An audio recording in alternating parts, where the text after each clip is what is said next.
其实这段感情的一开始我就犯了一个错误，但我的目的和出发点是好的，我也是为了2个人能在一起才这样做的。可他现在盯着我的错误不放，有时候觉得可能是因为他，我才会变成这样。为什么他不能看到我的优点呢？为什么不能再给我一次机会？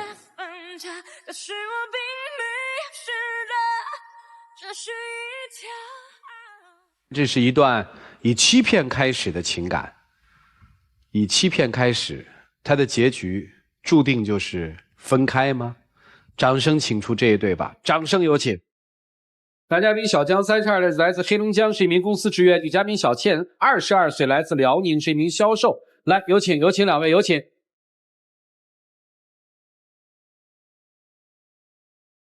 欢迎2位啊！你好。你们俩是怎么认识的？我原来坐顺风车的时候，有一天他坐我的车，在车上的时候我们聊得挺开心的，然后就互相留了联系方式。之后呢，又有过几次接触，慢慢的就建立这个恋人关系。那这欺骗说一开始就是欺骗是什么意思呀？我就是觉得他骗了我，因为刚开始我们2个在一起的时候，他为了追我，给我买各种东西啊，送包啊，送表啊什么的。但是现在我俩1年多了，渐渐的情人节也没有礼物，圣诞节也没有礼物，就是连最基本的关心和问候我都觉得少了。我就觉得，那你既然不爱我，你就不要绑着我，你就让我走吧，你都不爱我了，你现在对我这样。女生是要分手是吧？我们刚开始认识的时候呢，我个人是有一些积蓄的，平时我的工作的收入啊，除了我自己的开支以外，还能给他承担一些。但是我俩接触了1年多的时间，他的开销越来越大，对于我来说已经透支了。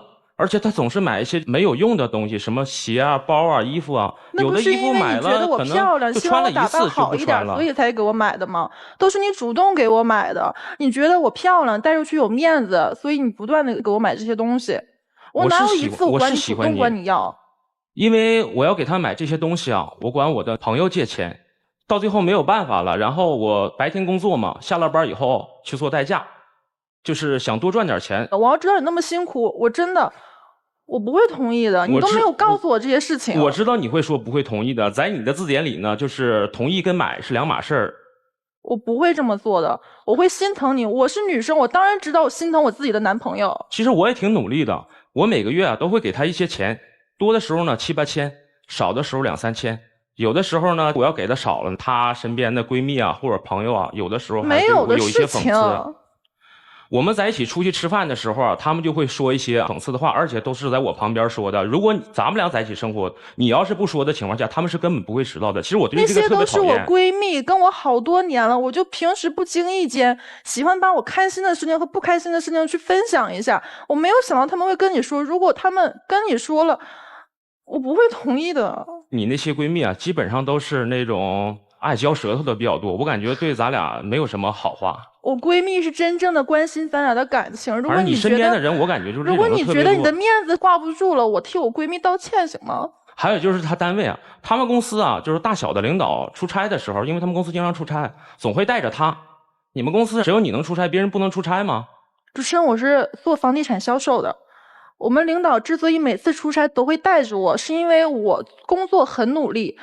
我入职到现在，我把我的业绩做到了全公司第1，而且我的领导觉得我做事他放心，井井有条，办事有条理，所以他才愿意带着我的。难道你不希望我的工作很努力，不希望我的工作很顺利吗？但是我没发现哪个公司啊，我自己本身也是公司职员呢。每次从外地出差回来啊，公司领导啊都会给带一些礼物，而且有些价值还是就是不是很便宜的。你不知道，你不要乱说好不好？你不知道，你不要乱说。我怎么没有遇到这样的老板呢？我的希望他天天带着我。你不知道，你不要乱说。那些不是我领导送给我的，是我客户送给我领导之后，我领导不稀罕才给我们这些下属，他不是单单就送给我。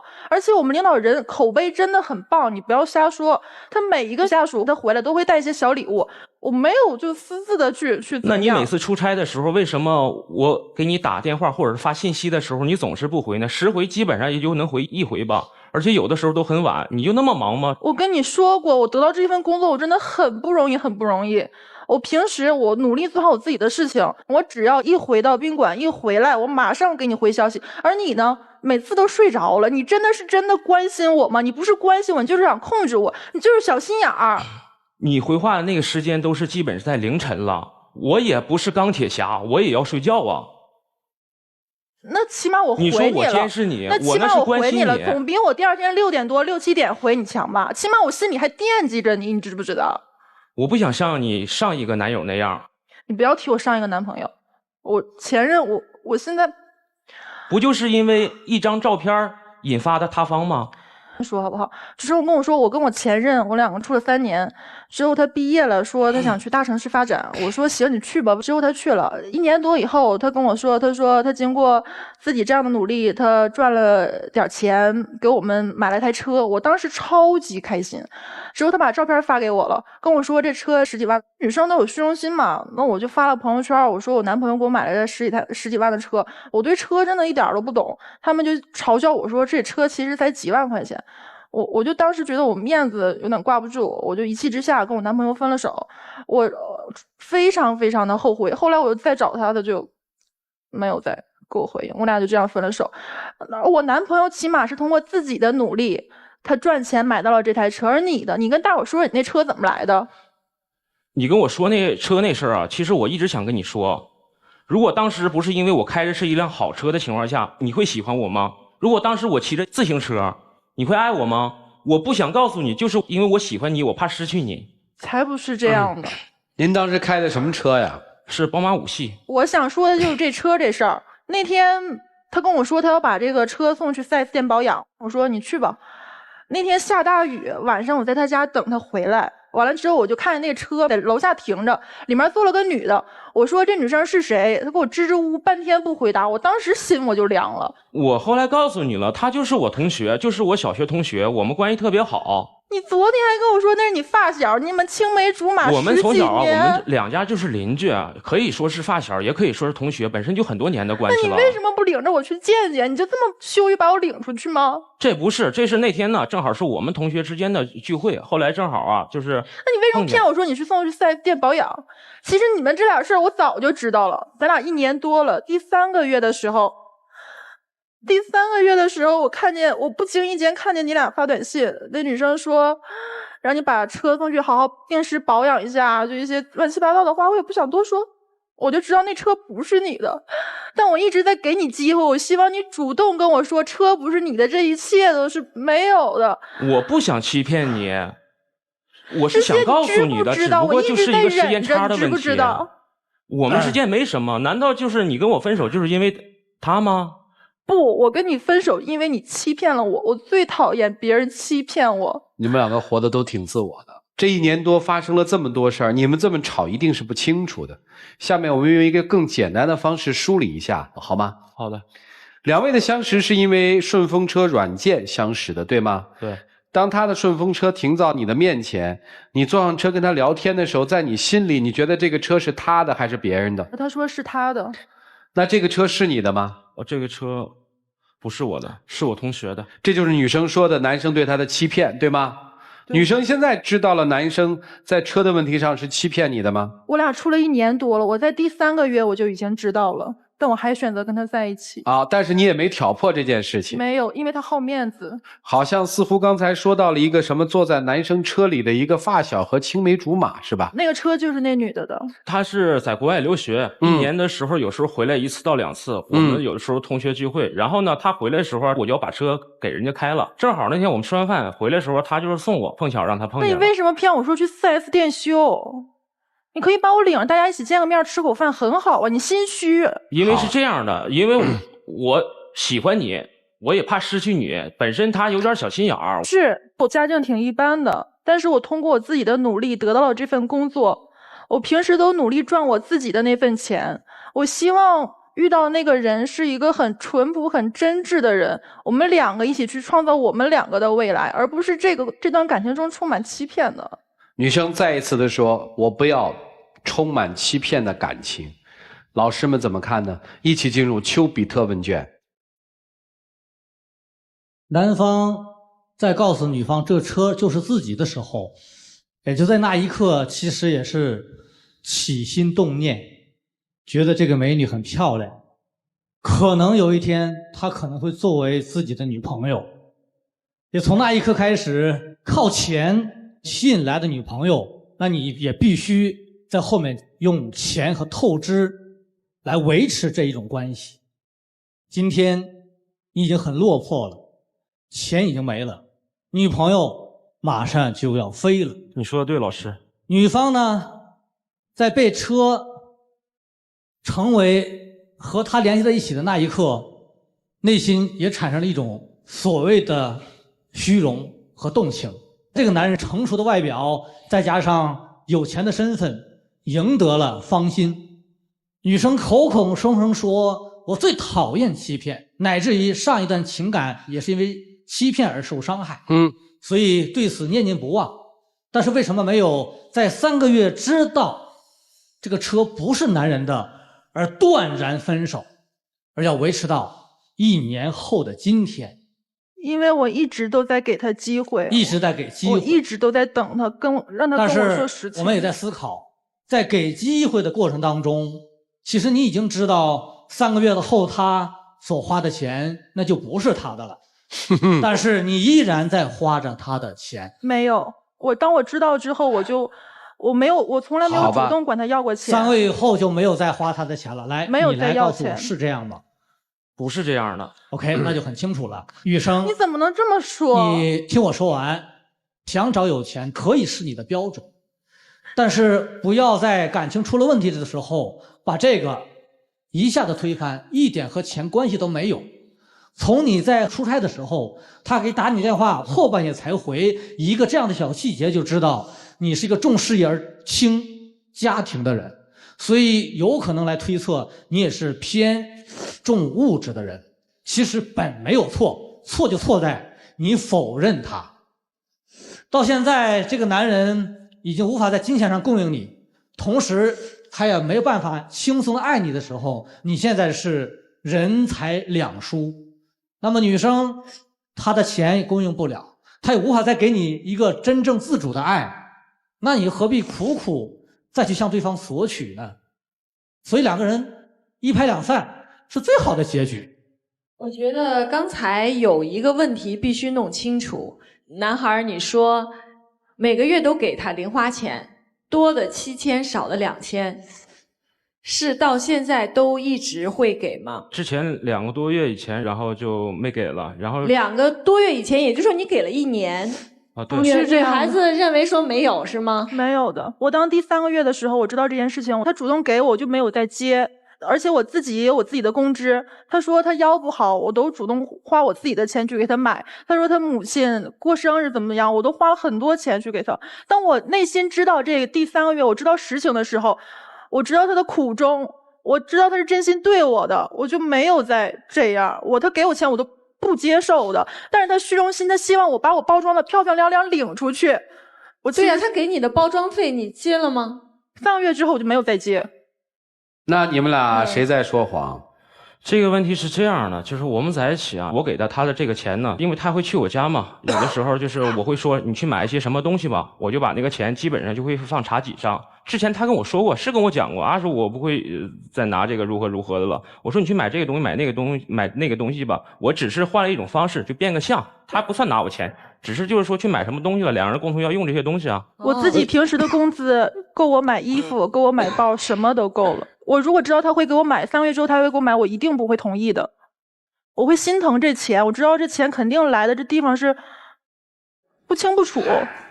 没事儿，不是那个，不是要给一个什么人贴上一个什么样的标签，我们只是想了解事实的脉络而已。对，因为我觉得女孩嘛，谁不想找一条件好点的男朋友，将来跟他结婚啊？你就算是想找一个条件好一点男朋友，不会有任何一个人会攻击你。对呀，你就把它坦诚的表达出来就可以了，你不用老找一些那种理由说他欺骗你怎样怎样，我觉得真的没有必要。姑娘，你是不是觉得在你的理想当中有2种男人你是可以接受的？第一种呢，就是特豪气、出手，反正在物质上让你特有安全感，这种男人可能很多姑娘都会喜欢。第2种呢，也是现在很多姑娘都喜欢的，就是那种暖心大白式的。你跟他的恋爱当中，你一直强调自己受了欺骗、受了委屈，但是好像从来没有关心过这个男人他有什么感情上的需求。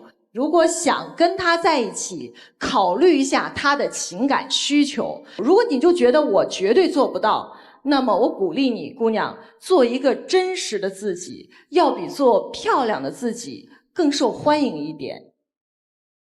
我一直仔细的听你们的故事，但是好像并没有听到类似于我喜欢你这个人，你这个人是向上的，我喜欢你这个人，你这个人是体贴的，没有。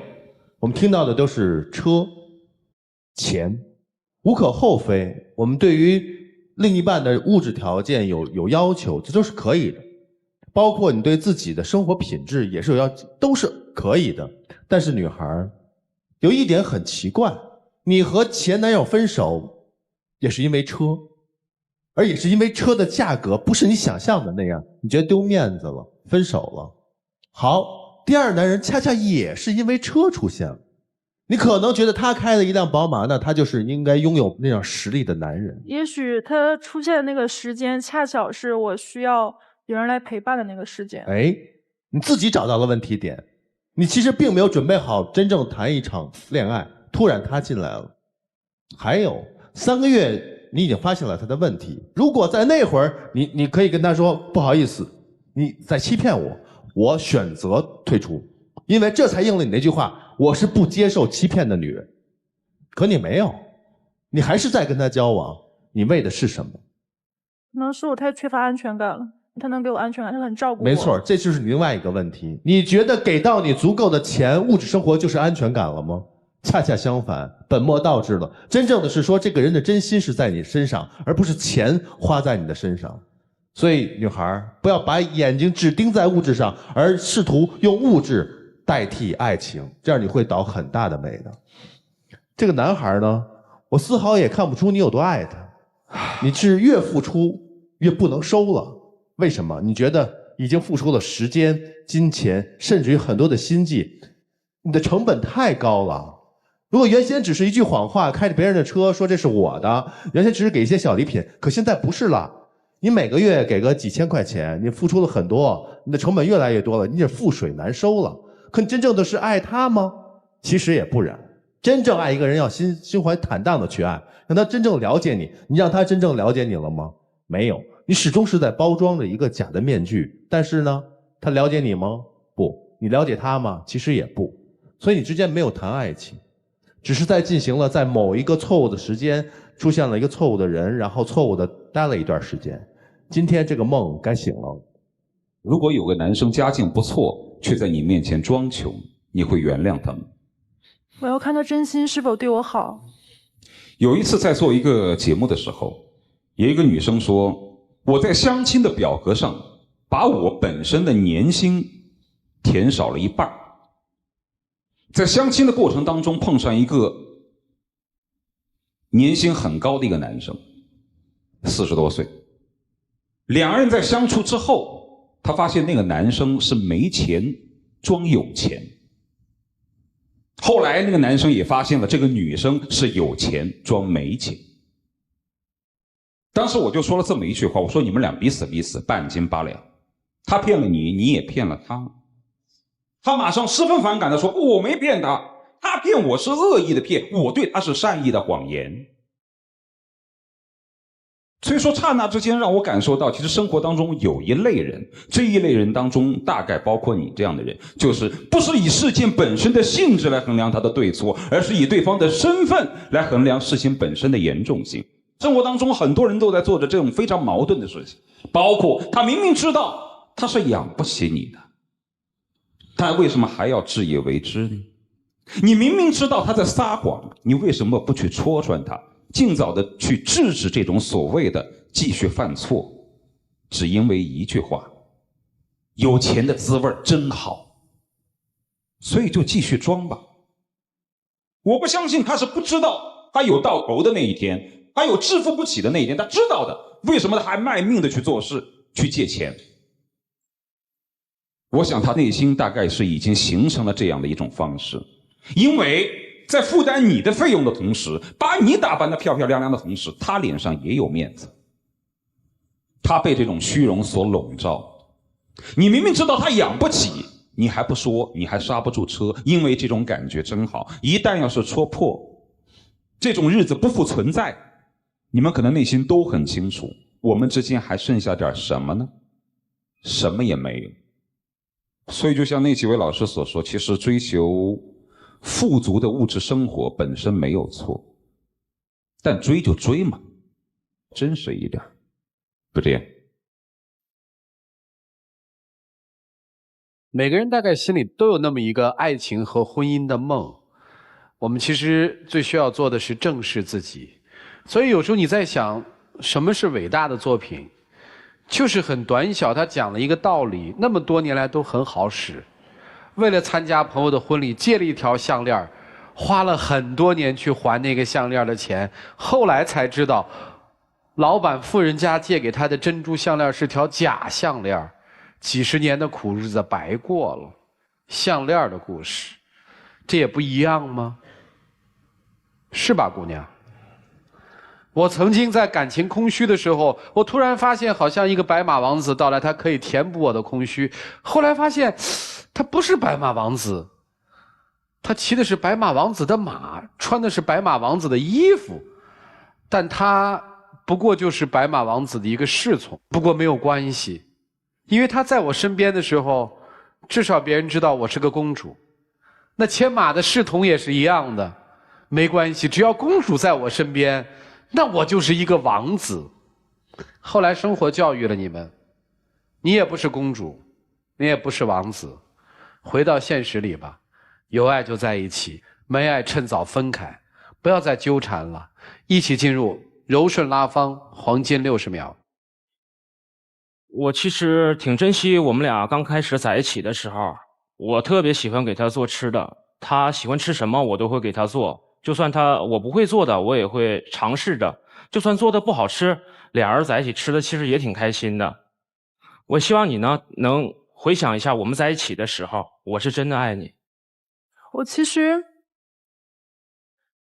对一个人的信任只有一次，你失去了，你浪费了，那就是没有了。而且后来你的那个青梅竹马的出现真的让我挺伤心的，我即使知道了实情，我还跟你在一起。我现在不知道，我很乱，我需要再想想。不管怎么说，在最后那60秒里都掏出了一点心里的真东西，谢谢你们，请回，请回，两位请回。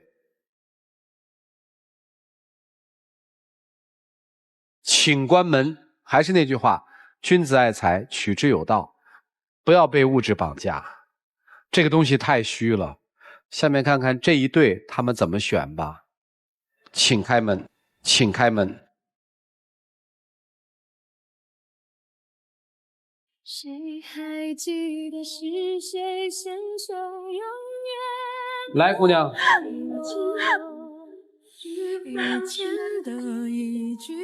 要跟他说再见吗？还是去追他？他好面子。谁啊？好面子，不追了。不追了？嗨，如果真爱就真去追呗，追去吧，别好面子，去吧去吧，快去吧啊。